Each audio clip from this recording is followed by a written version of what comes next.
बच्चों, कल हमने हेट्रोट्रॉफिक न्यूट्रिशन डिस्कस किया था।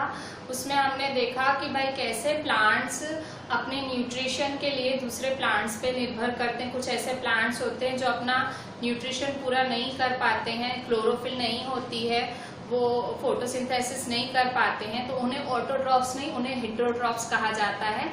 तो हमने लास्ट में सेप्रोट्रॉफ डिस्कस किया था। कल हमने लास्ट में सेप्रोट्रॉफ डिस्कस किया था। सेप्रोट्रॉफ में मैंने आपको ब्रेड का एग्जांपल दिया था। ब्रेड के ऊपर जो फंगाई होती है, FUNGI, फंगी या फंगाई जो भी बोलो, जो फंगी होती है वो एक सेप्रोट्रॉफ का एग्जाम्पल है। मतलब जब भी डेड और डिकेइंग मैटर से न्यूट्रिशन लेते हैं प्लांट्स, उसे सेप्रोट्रॉफिक न्यूट्रिशन कहते हैं। ठीक है। फंगी जो होती है वो बुरी फंगी होती है, जैसे ये जो ब्रेड वगैरह पे है ये खराब फंगी है। अच्छी फंगी भी होती है। ठीक है। गुड फंगी कौन सी होती है? ब्रेड बनाने में नहीं, ब्रेड अब बनती कहते पता है आपको? ब्रेड बनती कैसे है? उसके आटे में वो जो प्रोसेस होता है ना फैक्ट्रीज में, उसमें ईस्ट मिलाया जाता है, YEAST, ईस्ट।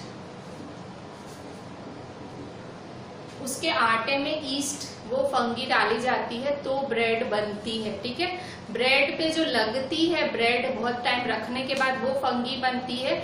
वो फंगी ब्रेड के लिए खराब होती है, वो ब्रेड को खराब करती है, उसे फफूद कहते हैं हिंदी में।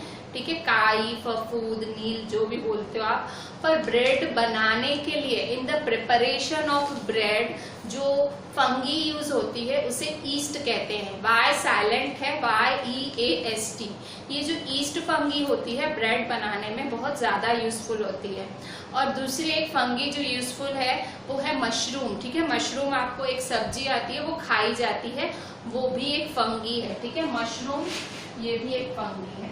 ठीक है। तो इस तरह से दो फंगी के एग्जाम्पल्स मैंने आपको बताया जो कि गुड फंगी है। ठीक है। और इसके अलावा कुछ ऐसी फंगीज भी होते हैं, कुछ ऐसे फंगाइज भी होते हैं जो एज अ मेडिसिन यूज होते हैं। मेडिसिन मतलब एज अ दवाई के तौर पे। ठीक है।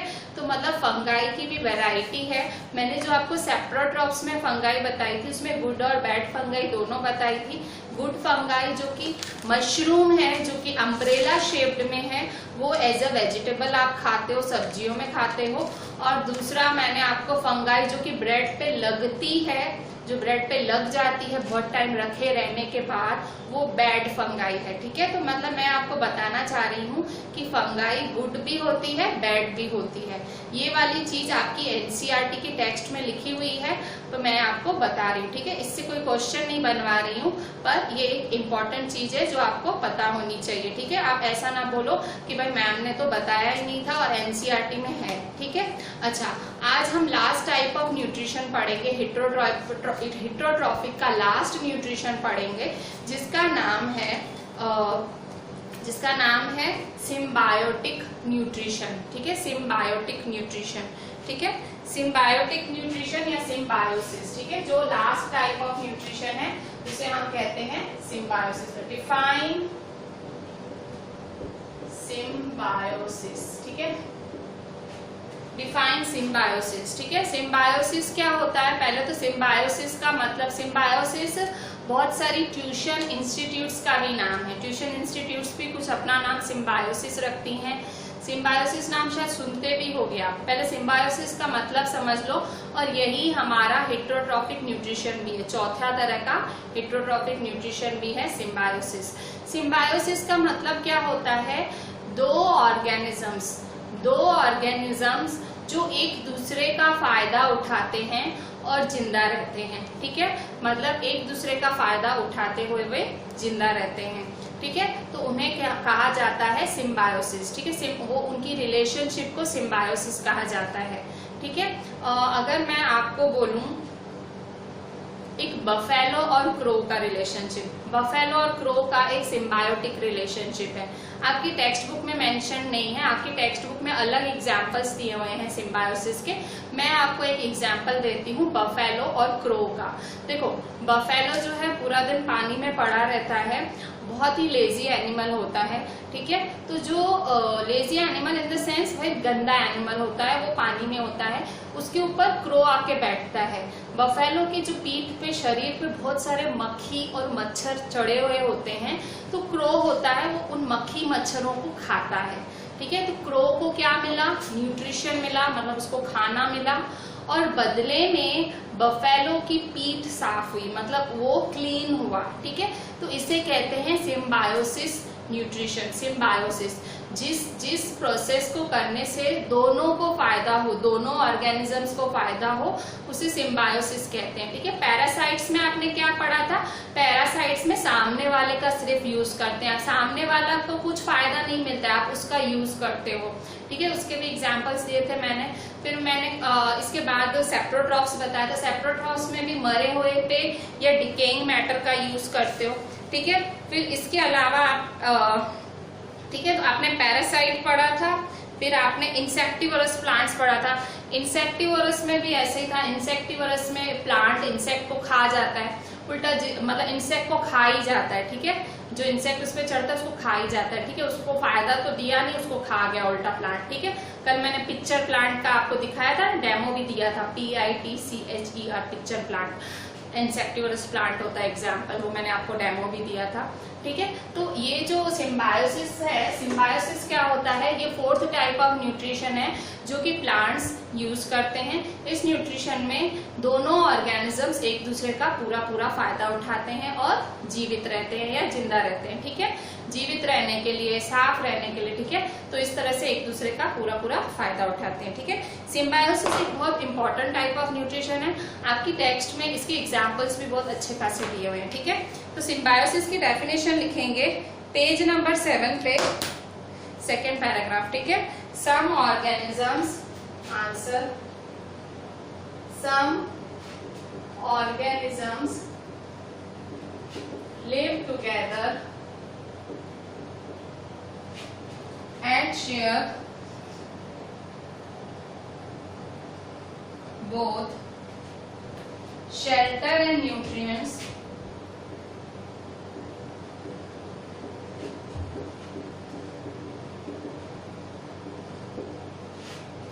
this relationship is called symbiosis. This relationship is called symbiosis, ठीक है। इस रिलेशनशिप को सिम्बायोसिस कहते हैं। इसका एग्जाम्पल क्या है, certain fungi live inside the root of plants. Example,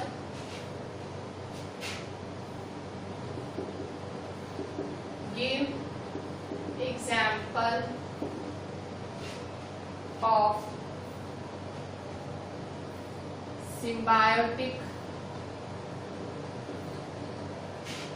relationship between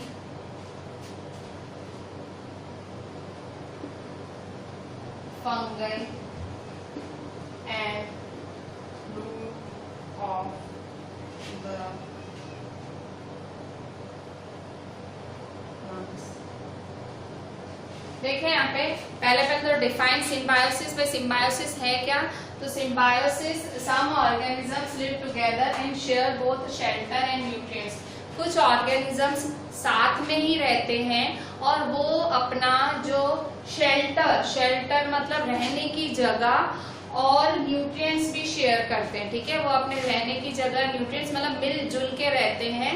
तो this relationship is called symbiosis. इस रिलेशनशिप को सिम्बायोसिस कहते हैं। क्रो और बफेलो की कोई परफेक्ट सिम्बायोटिक रिलेशनशिप नहीं है क्योंकि वो साथ में नहीं रहते हैं, ना साथ में न्यूट्रिएंट शेयर करते हैं, ना साथ में शेल्टर। मैंने ऐसे ही आपको एक एग्जाम्पल बताया था, वो आपकी टेक्स्ट में है भी नहीं और वो प्रॉपर एग्जाम्पल सिम्बायोसिस का नहीं है, खाली आपको सिम्बायोसिस की आइडिया है इसलिए मैंने ऐसा एग्जाम्पल दिया, ठीक है।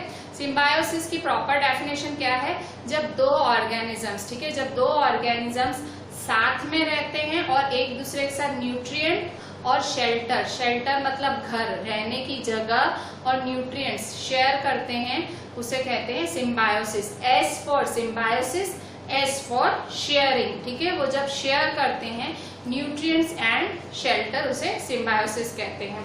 सिम्बायोसिस के बहुत सारे एग्जाम्पल्स हैं, आपकी टेक्स्ट में एक एग्जाम्पल दिया हुआ है और मैंने उससे एक क्वेश्चन बनाया है। क्वेश्चन है ये, मैंने क्वेश्चन और आंसर दोनों लिख दिए, ठीक है। नेक्स्ट क्वेश्चन है, give example of symbiotic relationship between fungi and root of the plants. ठीक है, रूट ऑफ द प्लांट्स और फंगाई के बीच का क्या रिलेशन है। फंगाई आपने देखा होगा कभी कभी प्लांट्स के रूट्स के ऊपर, प्लांट्स के जो रूट्स होते हैं ना, प्लांट्स के जो ऐसे जैसे पेड़ है तो इतनी मोटी जो उसकी ये रूट है, तो उस रूट के ऊपर आप देखोगे नील नील जमा हुआ होता है। ठीक है, ग्रीन ग्रीन कलर का जमा हुआ होता है, ग्रीन ग्रीन ग्रीन। आप देखना कभी ध्यान से, आप मतलब बहुत पुराने पेड़ होते हैं ना, एकदम ग्रीन ग्रीन ग्रीन ग्रीन जमा हुआ होगा। ठीक है, तो उनका क्या काम होता है, वो क्या करते हैं, वो रूट जो फंगाई होती है वो क्या करती है, रूट ऑफ द प्लांट्स में ही रहती है। वो ग्रीन ग्रीन है, वही है, मतलब वहां उसका घर है। Plants provide nutrients to the fungus. तो प्लांट क्या करते हैं, वो जो पेड़ क्या करता है, फंगाई को न्यूट्रिएंट्स देता है, and in return the fungus provide water and certain nutrients. Fungi क्या करते हैं, सामने पेड़ को वाटर और न्यूट्रिएंट्स। कैसे, जब हम पेड़ में पानी डालते हैं तो सबसे पहले वो फंगाई को मिलता है, क्योंकि फंगाई बाहर जमा हुआ होता है, तो वो फंगाई तरत उसको अंदर ट्रांसफर करता है। ठीक है, तो इस तरह से फंगाई और रूट ऑफ द प्लांट्स एक दूसरे के साथ सिम्बायोटिक रिलेशनशिप में रहते हैं। दोनों साथ में एक ही जगह पे रहते हैं और न्यूट्रिएंट्स शेयर करते हैं। ठीक है, तो आंसर क्या लिखेंगे, answer fungi live inside the root of plants. The plants provide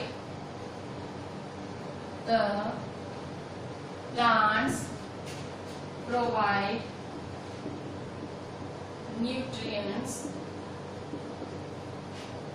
to the fungus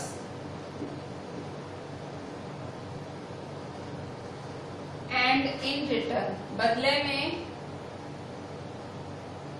in return the fungus provides water and certain nutrients. The fungus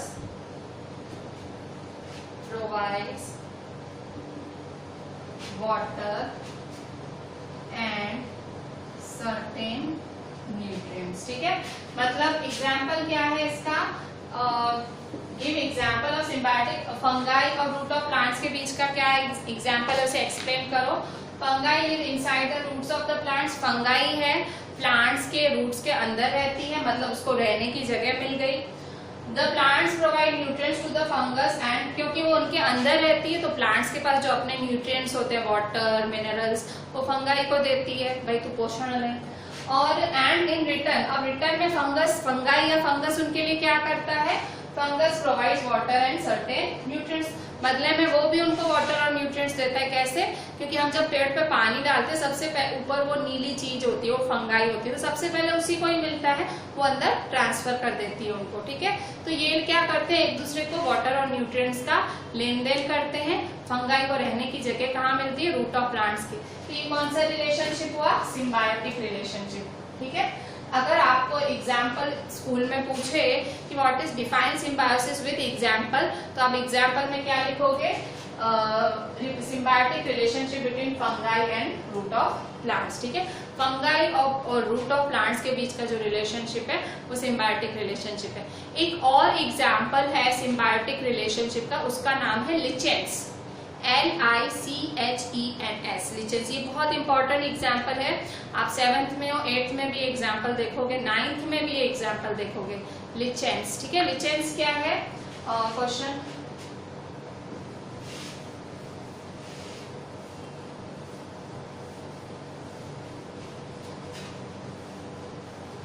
define लिचेंस। ठीक है, या व्हाट आर लिचेंस, व्हाट आर लिचेंस। लिचेंस क्या है, लिचेंस भी symbiotic relationship का example ही है। ठीक है, तो what are लिचेंस, what are लिचेंस।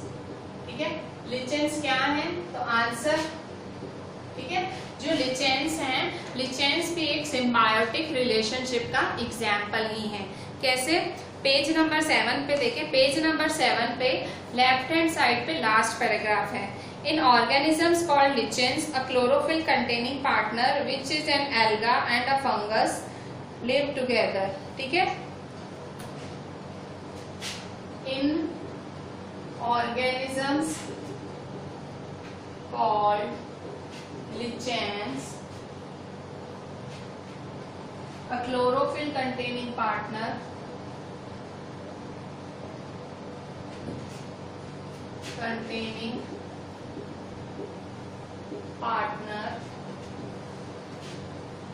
which is an alga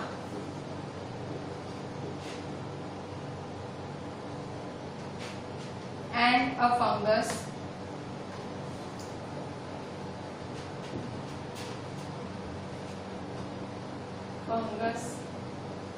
live together.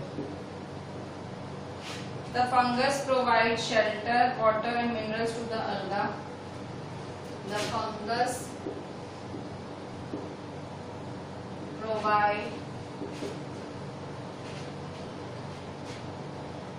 shelter, water and minerals to the alga.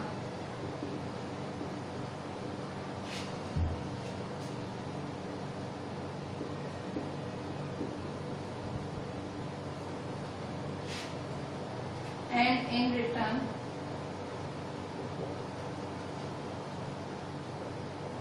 the alga prepares and provides food to the fungus. The alga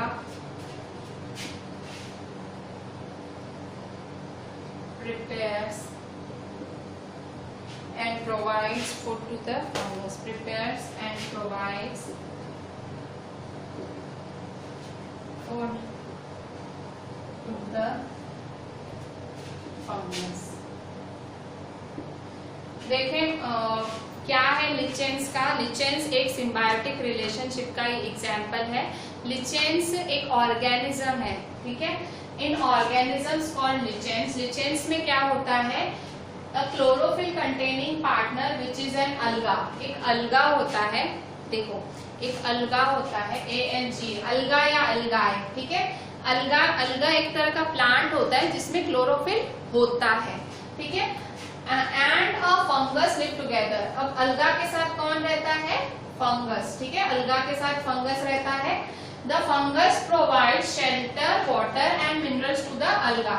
fungus क्या करता है, fungus अलगा को क्या देता है, शेल्टर, रहने की जगह देता है, वाटर, पानी और मिनरल्स देता है। क्योंकि ये सब चाहिए, अलगा को चाहिए, वाटर चाहिए, न्यूट्रिएंट्स चाहिए, क्योंकि उसके पास क्लोरोफिल है, वो फोटोसिंथेसिस कर सकता है। अलगा क्या कर सकता है, फोटोसिंथेसिस। अलगा अपना खाना खुद बना सकता है, ठीक है। तो बदले में in return alga prepares and provides food to the fungus. और क्योंकि अलगा के पास क्लोरोफिल है, उसमें उसको वाटर और न्यूट्रिएंट्स फंगस दे रहा है, तो उसकी मदद से वो क्लोरोफिल की मदद से वो फोटोसिंथेसिस प्रोसेस करेगा और फूड बनाएगा। और वही फूड अलगा किसको देगा, फंगस को देगा, ठीक है।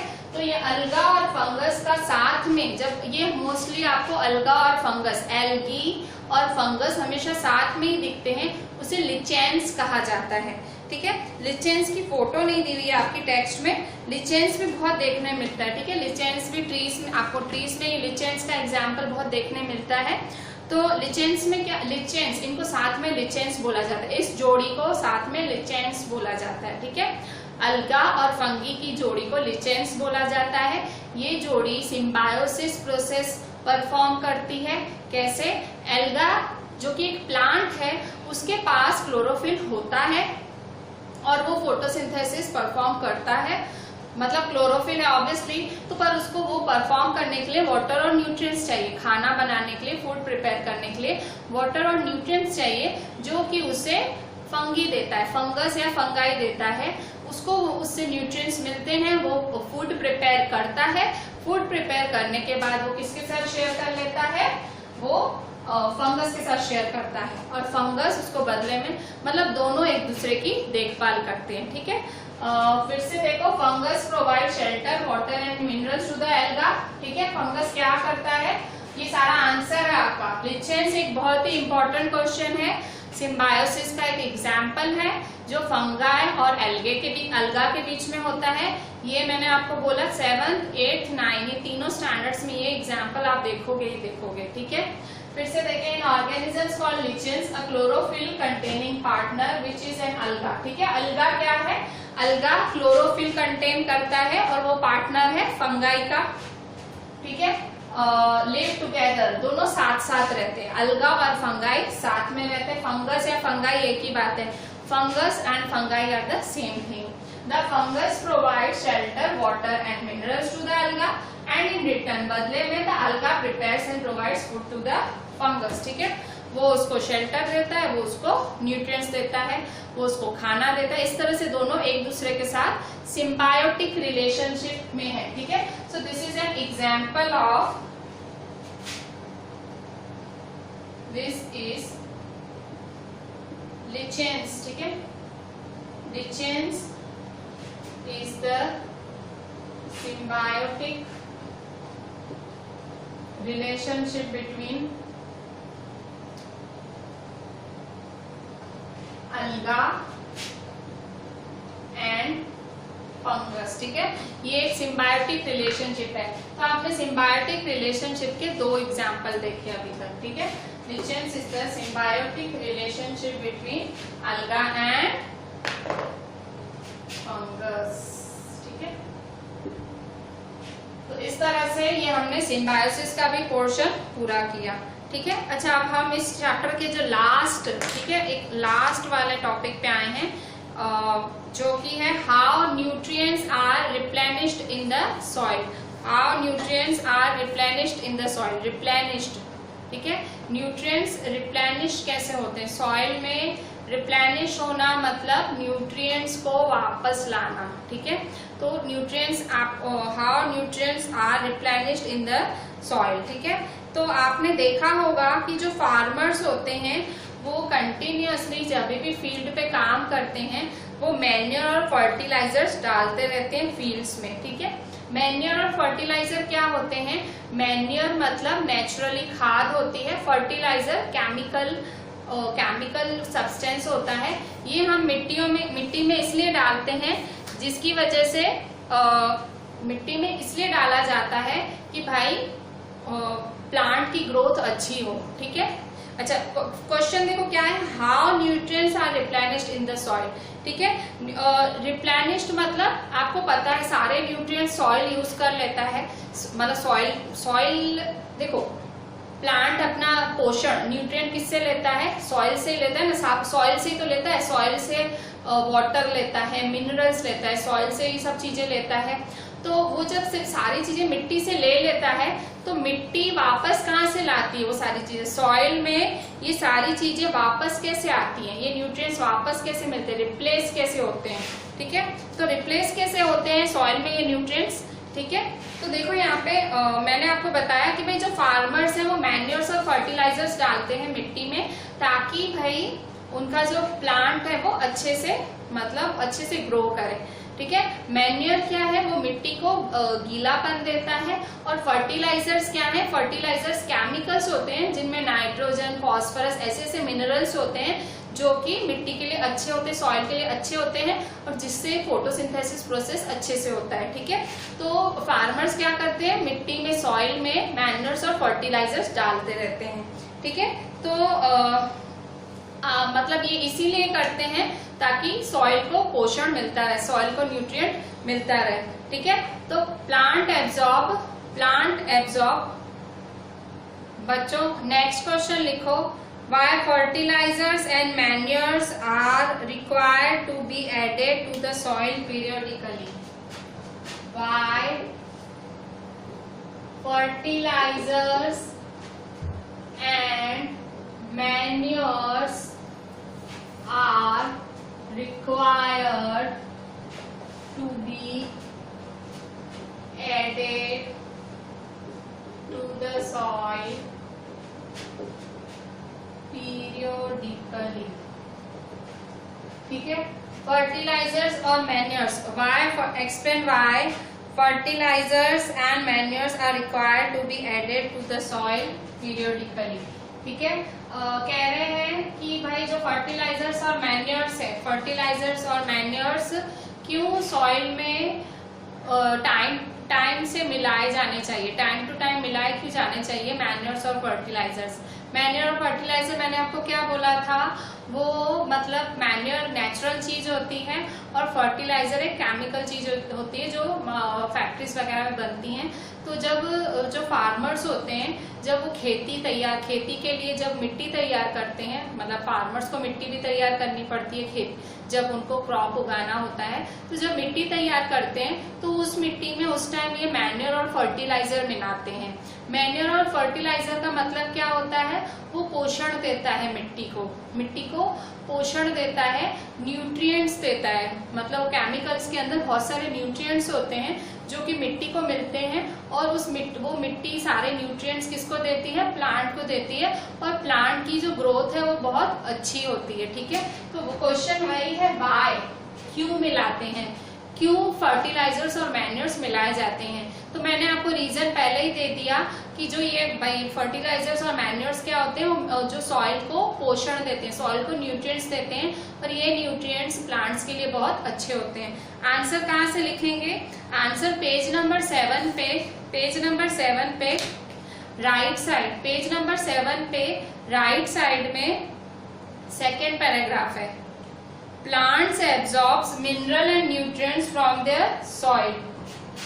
Answer, plants absorb minerals and nutrients from the soil.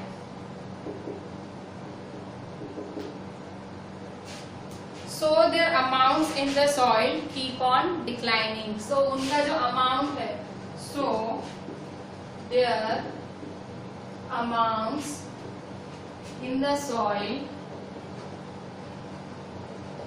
keep on declining. ठीक है, fertilizers and manures,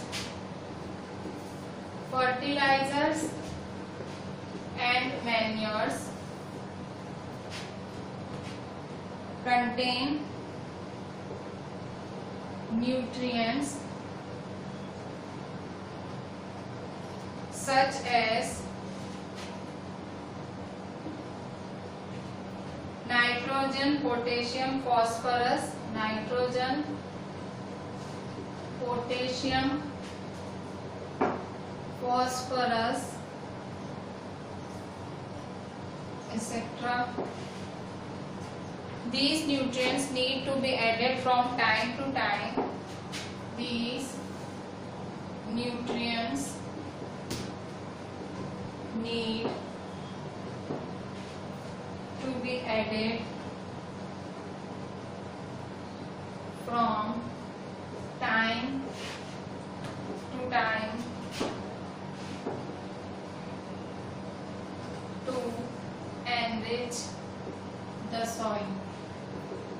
ठीक है, देखो यहाँ पे क्या बोल रहा है कि भाई फर्टिलाइजर्स और मैन्योर्स पीरियडिकली मतलब टाइम टू टाइम क्यों मिलाने चाहिए मिट्टी में। तो सबसे पहले हमने आंसर में लिखा plants absorb minerals and nutrients from the soil. Plants जो होते हैं सारे मिनरल्स और न्यूट्रिएंट्स सॉइल में से ले लेते हैं। आपको पता है ना, प्लांट्स को फोटोसिंथेसिस में ये सब चाहिए होता है तो वो ले लेते हैं सॉइल से ये सारी चीजें। So their amounts in the soil keep on declining. Declining मतलब कम होता जाता है। जो न्यूट्रिएंट्स का अमाउंट है, जो न्यूट्रिएंट्स की जो मात्रा है सॉइल में वो कम होती जाती है, वो अमाउंट कम होता जाता है, मतलब न्यूट्रिएंट्स चले जाते हैं सॉइल में से क्योंकि प्लांट्स ले लेता है सारे। Fertilizers and manures contain nutrients such as nitrogen, potassium, phosphorus, etc.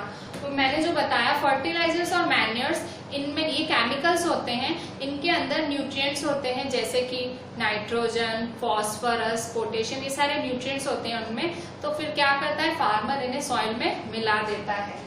These nutrients need to be added from time to time to enrich the soil. Soil को एनरिच करने के लिए, सॉइल को अच्छा करने के लिए ये फर्टिलाइजर्स और मैन्योर्स हमें मिलाने चाहिए। ठीक है, नेक्स्ट क्वेश्चन लिखें।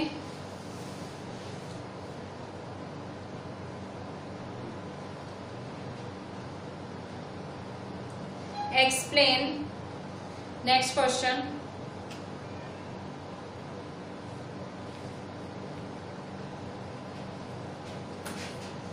ठीक है। Explain, next question, explain the process how nutrients are replenished in the soil. Explain, next question, explain how the nutrients are replenished in the soil।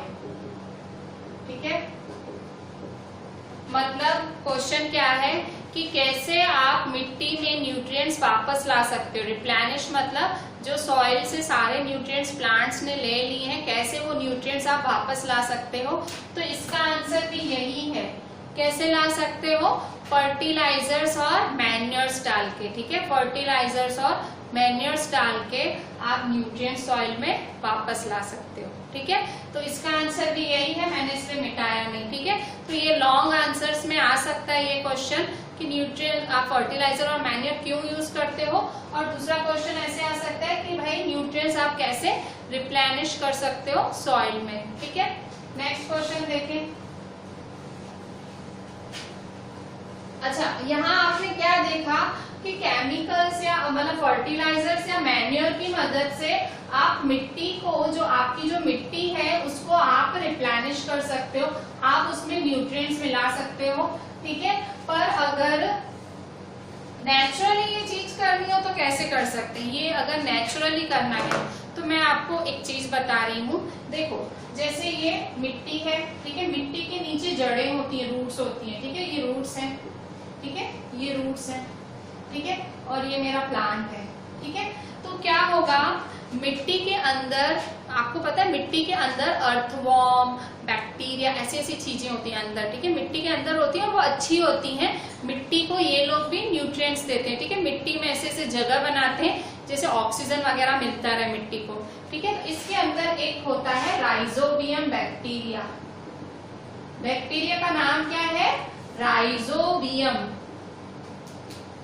ठीक है, ये राइजोबियम बैक्टीरिया क्या करता है, राइजोबियम बैक्टीरिया एक नाइट्रोजन फिक्सिंग बैक्टीरिया है। Nitrogen fixing bacteria का मतलब वो नाइट्रोजन लेता है एयर में से। आपको पता होगा कि हमारा जो एटमॉस्फेयर है, ठीक है, जो हमारा एटमॉस्फेयर है उसमें 78% नाइट्रोजन है। ठीक है, हमारे एटमॉस्फेयर में 78% नाइट्रोजन है, पर प्लांट्स वो नाइट्रोजन सीधी सीधी नहीं ले सकते हैं। ठीक है, प्लांट्स के पास कोई ऐसा तरीका नहीं है कि वो नाइट्रोजन सीधी सीधी लें। ठीक है, पर मतलब जब मिट्टी में नाइट्रोजन होती है वो प्लांट्स ले लेते हैं। ठीक है, आपने पढ़ा था ना VESSELS, वेसल्स की मदद से जो नीचे वाटर और न्यूट्रिएंट्स होते हैं, प्लांट्स वो ऊपर की तरफ मतलब खुद के पास मंगवाते हैं, लीफ के पास मंगवाते हैं और फोटोसिंथेसिस प्रोसेस होता है। ठीक है, तो सारे न्यूट्रिएंट्स तो प्लांट ने ऊपर लीफ के पास मंगवा लिए। अब दूसरी बारी फोटोसिंथेसिस करेगा तो न्यूट्रिएंट्स तो होंगे ही नहीं, जड़ों में, रूट्स में न्यूट्रिएंट्स ही नहीं है। तो अब क्या करेंगे, तो उस टाइम एक तो फर्टिलाइजर्स, मैन्योर्स डाला जाता है, एक और तरीका है राइजोबियम बैक्टीरिया। ठीक है, राइजोबियम बैक्टीरिया नेचुरली मिट्टी के अंदर होता है, नेचुरली मिट्टी के अंदर ही होता है, और ये बैक्टीरिया को नाइट्रोजन बहुत ज्यादा पसंद है। ये क्या करता है, एटमॉस्फेयर से नाइट्रोजन लेता है, और क्योंकि ये मिट्टी के अंदर रहता है राइजोबियम बैक्टीरिया, और मिट्टी को नाइट्रोजन मिलता है। ठीक है, तो इससे फिर वापस मिट्टी में नाइट्रोजन आ जाता है, और सॉइल फिर वो प्लांट से ले लेती है, प्लांट फिर सॉइल से ले लेता है और फोटोसिंथेसिस प्रोसेस करता है। तो राइजोबियम बैक्टीरिया एक बहुत इंपॉर्टेंट बैक्टीरिया है, पर ये राइजोबियम बैक्टीरिया आपको हर प्लांट में नहीं मिलेगा, ये आपको सिर्फ लेग्यूमिनस प्लांट में मिलेगा। कौन से प्लांट में, क्या नाम है, लेग्यूमिनस प्लांट्स, लेग्यूमिनस प्लांट्स में ही मिलेगा। ठीक है, अच्छा, लेग्यूमिनस प्लांट्स कौन से प्लांट्स होते हैं, लेग्यूमिनस प्लांट्स मतलब उनका एग्जाम्पल मैं बताती हूँ, जैसे ग्राम, पीस, मूंग, बीन्स। ठीक है, ग्राम, पीस, मूंग, बीन्स, ऐसे से प्लांट्स की जड़ों में ये राइजोबियम बैक्टीरिया होता है, ये फार्मर्स के लिए बहुत अच्छा होता है। जब भी फार्मर्स पीस, मूंग और लेग्यूम्स, मतलब लेग्यूम्स ऐसी ऐसी चीजें जब उगाते हैं अपनी फील्ड पे, तो तब ये फार्मर्स को चिंता ही नहीं होती है, फर्टिलाइजर कम डालना पड़ता है। उनको पता है ये भाई ये जो प्लांट उगा रहे हैं उसकी जड़ों में राइजोबियम बैक्टीरिया आ जाएगा और वो क्या करेगा, ऑटोमेटिक एयर से नाइट्रोजन ले लेगा और लीफ को पहुंचा देगा, मतलब उनके प्लांट को पोषण मिलता रहेगा। ठीक है, तो राइजोबियम बैक्टीरिया एक बहुत ही इंपॉर्टेंट बैक्टीरिया है। ठीक है, तो write the importance of rhizobium bacteria for the farmers. Question लिखो।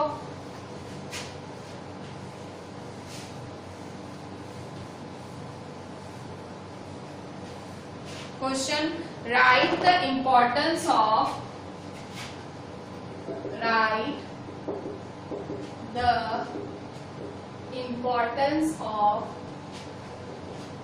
rhizobium bacteria for the farmers। ठीक है, write the bacteria of rhizobium bacteria for the farmers. ठीक है, राइजोबियम बैक्टीरिया का इम्पोर्टेंस क्या है फार्मर्स की लाइफ में। ठीक है, फार्मर्स की लाइफ में राइजोबियम बैक्टीरिया का इम्पोर्टेंस क्या है, तो मैंने जैसे कि बताया कि राइजोबियम बैक्टीरिया एटमॉस्फेरिक नाइट्रोजन को फिक्स करता है। फिक्स करता मतलब एब्जॉर्ब करता है। FIX फिक्स वर्ड का मतलब होता है एब्जॉर्ब करता है नाइट्रोजन बैक्टीरिया को और उसको कन्वर्ट करता है ऐसे फॉर्म में जिसको मिट्टी ले पाए। ठीक है, तो राइजोबियम बैक्टीरिया अपना खाना खुद नहीं बना सकता है, इसलिए राइजोबियम बैक्टीरिया सिम्बायोसिस रिलेशनशिप में लेग्यूमिनस प्लांट्स की रूट्स में, जड़ों में रहता है और वो उनको क्या देता है, वो उनको नाइट्रोजन देता है, क्योंकि राइजोबियम बैक्टीरिया का काम क्या है, नाइट्रोजन को फिक्स करना। ठीक है, और प्लांट्स क्या करते हैं, उस बैक्टीरिया को रहने की, वो मतलब उनको रहने की जगह देते हैं। ठीक है, तो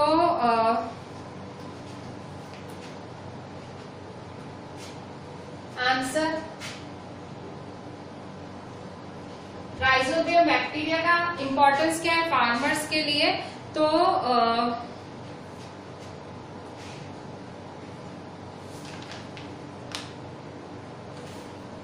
rhizobium bacteria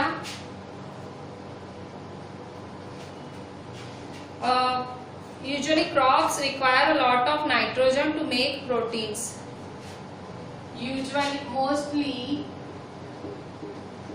crops needs a lot of nitrogen to make proteins। मैंने आपको आगे बताया था कि कार्बोहाइड्रेट्स तो बन जाते हैं पर प्रोटीन्स और फैट्स भी बनाते हैं प्लांट्स, तो वो कैसे बनाते हैं, वो नाइट्रोजन की मदद से बनाते हैं। ठीक है, नाइट्रोजन गैस की मदद से प्रोटीन बनता है।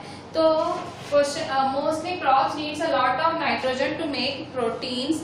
उन्हें प्रोटीन्स बनाने के लिए बहुत सारा नाइट्रोजन चाहिए, और पर प्लांट्स क्या डायरेक्टली नहीं यूज कर पाते हैं। एटमॉस्फेयर में बहुत सारा नाइट्रोजन है पर वो डायरेक्टली नहीं यूज कर पाते हैं, बट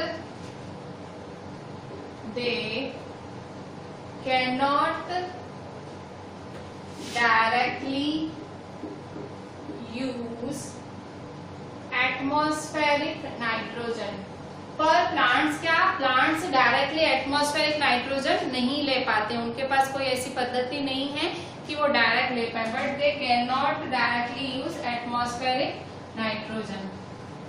ठीक है, तो डायरेक्टली नाइट्रोजन नहीं ले पाते हैं, इसलिए फार्मर्स को फर्टिलाइजर्स और मैन्योर्स मिट्टी में मिलाने पड़ते हैं। पर फर्टिलाइजर्स मैन्योर्स पैसों से आते हैं। ठीक है, मैन्योर तो खैर फार्मर खुद बना लेता है, उसको मेहनत लगती है, वो बना लेता है, पर फर्टिलाइजर्स महंगे आते हैं, उसे खरीदने पड़ते हैं। पर राइजोबियम बैक्टीरिया मुफ्त का काम करता है, फ्री का काम करता है, वो फ्री में ही नाइट्रोजन दे देता है मिट्टी को। ठीक है, तो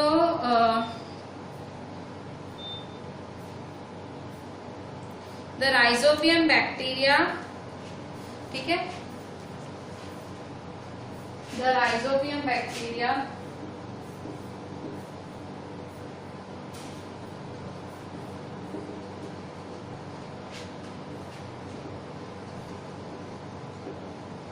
The rhizobium bacteria take atmospheric nitrogen and convert it into usable form. ठीक है, तो राइजोबियम बैक्टीरिया क्या करता है, एटमॉस्फेरिक नाइट्रोजन लेता है और उसको यूज करने जैसे फॉर्म में कन्वर्ट करता है. ठीक है, तो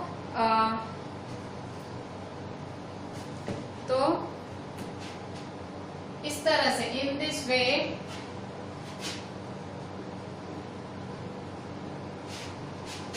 ठीक है, rhizobium provides nitrogen to the soil. ठीक है, एंड फार्मर्स, मतलब फार्मर्स को खर्चा नहीं करना पड़ता है ना, and farmers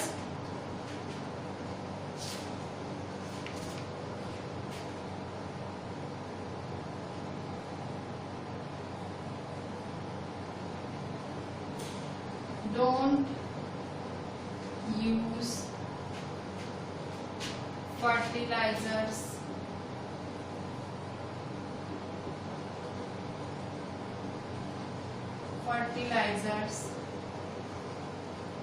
to the leguminous plants and thus save money.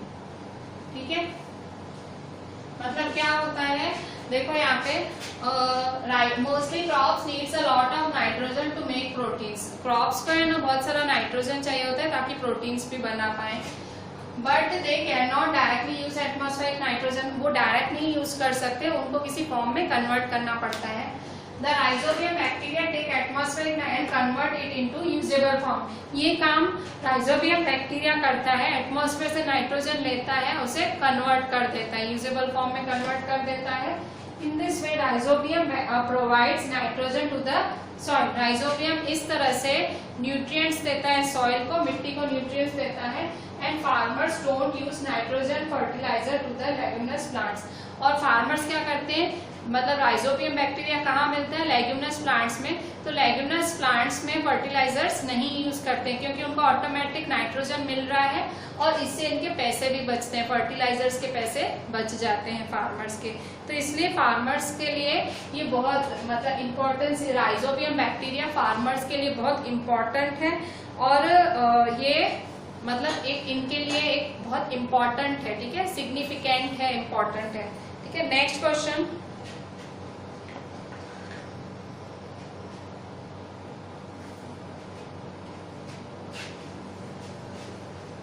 अब ये राइजोबियम कहाँ रहता है, राइजोबियम लेग्यूमिनस प्लांट्स के रूट में रहता है.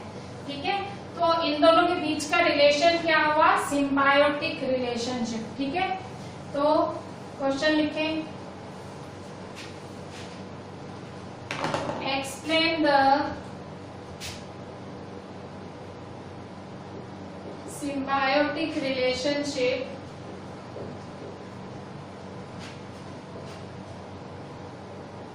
between rhizobium bacteria and root nodules of leguminous plants. ठीक है, कह रहा है जो राइजोबियम बैक्टीरिया है और लेग्यूमिनस प्लांट्स के जो रूट हैं, रूट नोड्यूल्स मतलब रूट की जड़ें, तो रूट के जो लेग्यूमिनस प्लांट्स की रूट की जड़ें हैं और राइजोबियम बैक्टीरिया दोनों में सिम्बायोटिक रिलेशनशिप है. सिम्बायोटिक मतलब तू मुझे दे मैं भी तुझे दूंगा. ठीक है, मतलब तू मुझे हेल्प कर मैं भी तुझे हेल्प करूंगा. कैसे, तो उसको आपकी इसमें आपकी टेक्स्ट में ही है, एनसीईआरटी में है. ठीक है, answer, rhizobium cannot make its own food. Rhizobium अपना खाना खुद नहीं बना सकता है, राइजोबियम बैक्टीरिया अपना खाना खुद नहीं बना सकता है। सो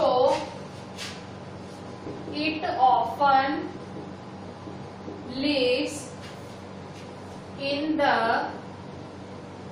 रूट्स, इसलिए ये कहाँ रहता है? So it often lives in the roots of gram, peas, moong, beans. तो ये कहाँ रहता है? ये इन सब प्लांट्स की जड़ों में रहता है। And other legumes and provide them with nitrogen, and provide them with nitrogen. ठीक है, मतलब राइजोबियम है अपना खाना खुद नहीं बना सकता है, इसलिए ग्राम, पीस, मूंग, बीन्स और अदर लेग्यूम्स मतलब ये रूट्स वाले प्लांट्स, ठीक है, इन सारे प्लांट्स की जड़ों में रहता है ये, मतलब ऐसे ग्राम, पीस, मूंग, बीन्स इन सारे प्लांट्स की जड़ों में रहता है और उनको नाइट्रोजन देता है, क्योंकि राइजोबियम बैक्टीरिया का काम ही नाइट्रोजन बनाना, तो वो नाइट्रोजन देता है उनको। इन रिटर्न बदले में उनको क्या मिलता है? राइजोबियम बैक्टीरिया को इन रिटर्न द प्लांट्स, ये जो प्लांट्स होते हैं, plants, leguminous plants, provide food and shelter to the bacteria. Food and shelter देते हैं बैक्टीरिया को, मतलब खाना और रहना कैसे? वो उनकी जड़ों में तो रहता है, रूट्स में तो रहता है, तो फूड एंड शेल्टर देते हैं बैक्टीरिया को। ठीक है, तो इस तरह से ये इन दोनों के बीच का रिलेशनशिप है। thus they have a symbiotic relationship। ठीक है, इस तरह से इन दोनों में सिम्बायोटिक रिलेशनशिप है। तो किस तरह से है? तो पहला क्या पढ़ा? राइजोबियम बैक्टीरिया नाइट्रोजन देता है, किनके प्लांट्स को? मूंग, बीन्स, इन्हें लेग्यूम्स कहा जाता है। इन प्लांट्स को मूंग, बीन, ग्राम, ठीक है, ये पल्सिस टाइप वाले प्लांट्स होते हैं ना, इन्हें लेग्यूम्स कहा जाता है। तो ये लेग्यूम वाले प्लांट्स को नाइट्रोजन देते हैं और बदले में ये प्लांट्स उसे खाना और रहना देते हैं, भाई तू हमारी जड़ों में रह और हमको भाई पानी वानी मिलता है वो थोड़ा तू भी ले ले। ठीक है, तो इस तरह से ये प्लांट, ये दोनों का सिम्बायोटिक रिलेशनशिप है। एक लिचेंस और ये राइजोबियम बैक्टीरिया वाला दोनों सिम्बायोटिक रिलेशनशिप है और दोनों बहुत ज्यादा इंपॉर्टेंट है। ठीक है, तो अच्छे से करना। ठीक है, मैं जितना भी इस व्हाइट बोर्ड पे शुरू से एंड तक कराती हूँ, जो बोलती हूँ लिखो, वो अच्छे से नोट्स की तरह बनाना, आपको बहुत ज्यादा काम आएगा। ठीक है, आपको चीजें बहुत ज्यादा काम आएंगे आगे जाके। ठीक है, अच्छे से बनाना नोट्स। ठीक है, चलें, थैंक यू।